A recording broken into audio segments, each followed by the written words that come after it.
Hello mga mi!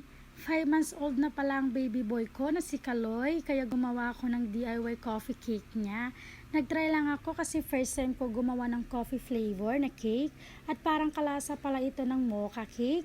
Inuna ko pala na gumawa ng icing kasi mas gusto ko na inilalagay muna sa refrigerator bago gamitin. Sumunod na yung paggawa ko ng cake. Bale, naghalo muna ako ng mga dry ingredients saka pinagsama sa mga wet ingredients.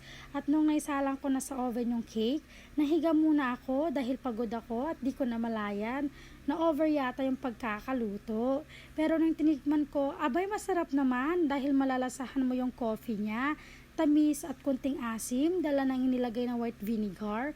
Sa pagdidesign naman, hindi pa ako gano'ng marunong kasi na inaaral ko muna yung pagdidesign.